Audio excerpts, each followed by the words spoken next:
Do shpërdoret edhe më shumë sepse kjo po shikoni strategjinë e opozitës, cila është? Do të thotë që zgjedhjet që bën në Shqipëri janë të pandershme. Ky parlament është në mënyrë i palishëm, i dal nga zgjedhjet e pandershme, pra unë si opozitë kërkoj zgjedhje të parakoshme, por që zgjedhjet e parakoshme mos prodhojnë prapë të njëjtin rezultat pas adimit zgjedhjesh, unë kërkoj zgjedhje të parakoshme të procedura, pra të avancuara, të paraprira nga formimi i qeverisë teknike, pak a shumë siç është një formulë që është praktikuar në Maqedoninë e Veriut. Shumë bukur. Që të arrihet kjo, duhet që edhe ndërkombëtarët të japin okein e tyre, sepse Rama pas pati presion ndërkombëtarët.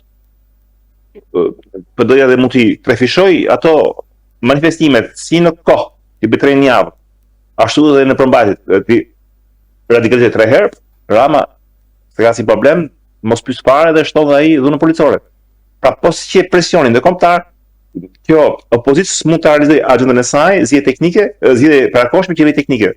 Dhe si mund të bëhet faktorë ndërkombëtar që keni dhe ju interes të na dëgjoni neve opozitë për zgjedhje parakoshme qeveri teknike, sepse po shikoni që me këtë majorancë aktuale në Shqipëri ju nuk po arrini dot të mbyllni barin.